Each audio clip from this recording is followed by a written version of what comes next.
శ్రీ హాతిరామ్ మహారాజ్ పరిరక్షణ కమిటీ ఆధ్వర్యంలో తెలంగాణ రాష్ట్రం, కర్ణాటక మరియు ఆంధ్రప్రదేశ్ రాష్ట్రాలకు సంబంధించినటువంటి పరిరక్షణ కమిటీ సభ్యులతో ఆధ్వర్యంలో గౌరవనీయులు మంత్రివర్యులు, జనసేన పార్టీ ముఖ్య నాయకులు నాదెండ్ల మనోహర్ గారికి కలిసి ఏదైతే చరిత్ర కలిగినటువంటి గొప్ప ప్రియమైన భక్తుడు శ్రీ వెంకటేశ్వర స్వామి ప్రియ భక్తుడు హాతిరామ్ మహారాజ్ గారికి కొన్నేళ్లుగా వారికి అన్యాయం జరుగుతుంది.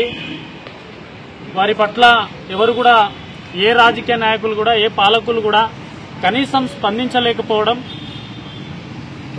రోజులు గడుస్తున్న కొద్దీ బంజారా సామాజిక వర్గానికి హాతిరామ్ మహారాజ్ గారి జీవిత చరిత్ర మర్చిపోయే ప్రమాద స్థితిలో ఉంది. ఈరోజు కలియుగ వెంకటేశ్వర స్వామి దగ్గర ప్రతిరోజు సుప్రభాతం కార్యక్రమం పొద్దున్నే 3 గంటల కార్యక్రమంలో జరిగేటప్పుడు హాతిరామ్ మహారాజ్ దగ్గర నుంచే, వారి ఆలయం నుంచే నెయ్యితో హారతి ఇచ్చిన తర్వాతనే వెంకటేశ్వర స్వామి ఆలయ కార్యక్రమం ఓపెన్ అయ్యి ఆ తర్వాత పూజా కార్యక్రమాలు ప్రారంభమవుతాయి. కానీ ఈరోజు సాక్షాత్తు భగవంతునితోనే పాచికలాడినటువంటి హాతిరామ్ మహారాజ్ గారికి కనీసం ఈరోజు కొండపైన, తిరుమల తిరుపతి వెంకటేశ్వర స్వామి కొండపైన లేదా కొండ కింద మేము చిన్న గుడి నిర్మించుకుంటే బంజారాలని చెప్తే తరిమి కొట్టే పరిస్థితిలో ఈరోజు ఆంధ్రప్రదేశ్ రాష్ట్రంలో ఉన్నది.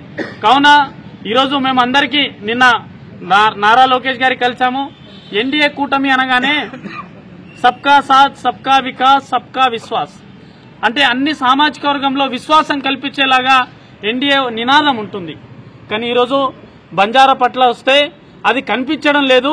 ఒకసారి ఈ పరిరక్షణ కమిటీ ఆధ్వర్యంలో కొత్తగా ఏర్పడినటువంటి కూటమికి శుభాకాంక్షలు తెలియజేస్తూ, అభినందనలు తెలియజేస్తూ, మా కమిటీ ఆధ్వర్యంలో మొన్న ఏర్పడినటువంటి టీటీడీ పాలక మండలిలో సనాతన ధర్మం గురించి మాట్లాడే మన నాయకులు శ్రీ వెంకటేశ్వర స్వామిని సేవ చేసుకునే భాగ్యం కల్పించాలి. ఎందుకంటే ఈరోజు బంజారా సామాజిక వర్గం భారతదేశంలోనే 12 కోట్ల మంది బంజారా సామాజిక వర్గం ఉంటే కనీసం స్వామివారిని సేవ చేసుకోవడంలో మా బంజారా సామాజిక వర్గం చెందినటువంటి ఏ వ్యక్తి లేకపోవడం మా అందరినీ బాధ కలిగించింది. అలాగే హాతిరామ్ మహారాజ్ గారి ఆస్తులు దాదాపు 15కు పైగా రాష్ట్రాలలో కొన్ని వేల ఎకరాలు అన్యాక్రాంతం అవుతున్నాయి. వాటిని ప్రొటెక్ట్ చేయాలని చెప్పేసి ఈరోజు ఆ రిప్రజెంటేషన్ లో ఇచ్చాం. అలాగే హాతిరామ్ మహారాజ్ అనే భక్తులైనటువంటి బంజారా సామాజిక వర్గం చౌగోత్, చౌహాన్, బారాగోత్, పమార్, 27 పాడా, బుక్యా, 52 పాడా, వర్త్యా ఇలా చెప్పుకుపోతే 12 కోట్ల మంది ఉన్నాం మేము. ఒకే భాష, ఒకే వేషం, ఒకే బోలి, కానీ ఎక్కడ గుర్తింపు లేదు. అందుకే హాతిరామ్ మహారాజ్ దగ్గర వచ్చేటువంటి ప్రియమైన భక్తులు మా సామాజిక వర్గం వారికి ఎప్పటికీ ఒక సాంప్రదాయం ఉండేది.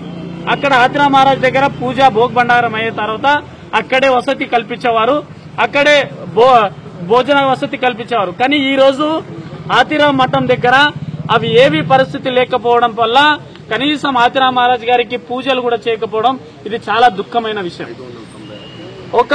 ఒక హాతిరామ్ మహారాజ్ గారి ఆలయ నిర్మాణం కోసం 596 సంవత్సరాలు టైం పడుతుందండి. ఇంకా గుడి నిర్మాణం చేయడం ఇది బాధాకరం. అందుకే మాకు నమ్మకం ఉంది పవన్ కళ్యాణ్, డిప్యూటీ సీఎం అయినటువంటి పవన్ కళ్యాణ్ గారు, ఎందుకంటే పవన్ కళ్యాణ్ గారు చెప్తే భీమ్లా నాయక్ సినిమాతో మా అందరి మనసులు దోచుకున్నాడు. సింగరేణి కాలనీలో ఓ చిన్న పాపపై ఘటన జరిగితే సింగరేణి కాలనీకి వచ్చి బంజారా బిడ్డమైన ఖండించినటువంటి గొప్ప వ్యక్తి పవన్ కళ్యాణ్ గారు. ఈరోజు పవన్ కళ్యాణ్ గారు సనాతన ధర్మం ఎంతో నమ్మే పవన్ కళ్యాణ్ గారి దగ్గర మాకు చాలా నమ్మకం ఉంది. పవన్ కళ్యాణ్ గారి దృష్టికి ఈ విషయాన్ని గౌరవనీయులు మా మంత్రివర్యులు నాదెండ్ల మనోహర్ గారి దృష్టి తీసుకెళ్లి అక్కడికి వెళ్లి పవన్ కళ్యాణ్ గారి దృష్టికి తీసుకెళ్లి తప్పకుండా మేము త్వరలోనే వచ్చే వారంలోనే దీనిపై ఎగ్జామిన్ చేస్తాము. అలాగే అవసరమైతే పవన్ కళ్యాణ్ గారిని కూడా కల్పించే ప్రయత్నం చేస్తామని చెప్పేసి కూడా మాకు చెప్పడం జరిగింది. వారికి మనస్ఫూర్తిగా హాతిరామ్ మహారాజ్ గారి ఆశీస్సులు, అలాగే సేవలాల్ మహారాజ్ గారి ఆశీస్సులు, మీరామాయాడి గారి ఆశీస్సులు, ఈ బంజారా సమాజం మీ తరపున ఉంటుందని చెప్పేసి వారి పట్ల చెప్పిన వారి కూడా చాలా సానుకూలంగా స్పందించినందుకు ప్రత్యేక ధన్యవాదాలు తెలియజేస్తూ సెలవు తీసుకుంటున్నా. జై హాతిరామ్ మహారాజ్ కి.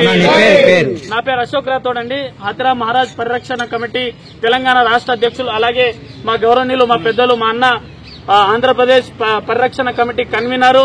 అలాగే అక్కడ తిరుపతి కొండ కింద ఒక ఆలయాన్ని నిర్మిస్తే ఆ ఆలయాన్ని కూడా కూల్చివేసి ఈరోజు బంజారా అని పేరు చెప్పగానే కొట్టి తనపై కేసులు పెట్టి ఎంతో చిత్రహింసలు కూడా పెడుతున్నారు. వారు కూడా ఒక 2 నిమిషాలు మాట్లాడాల్సిందిగా కోరుతున్నా.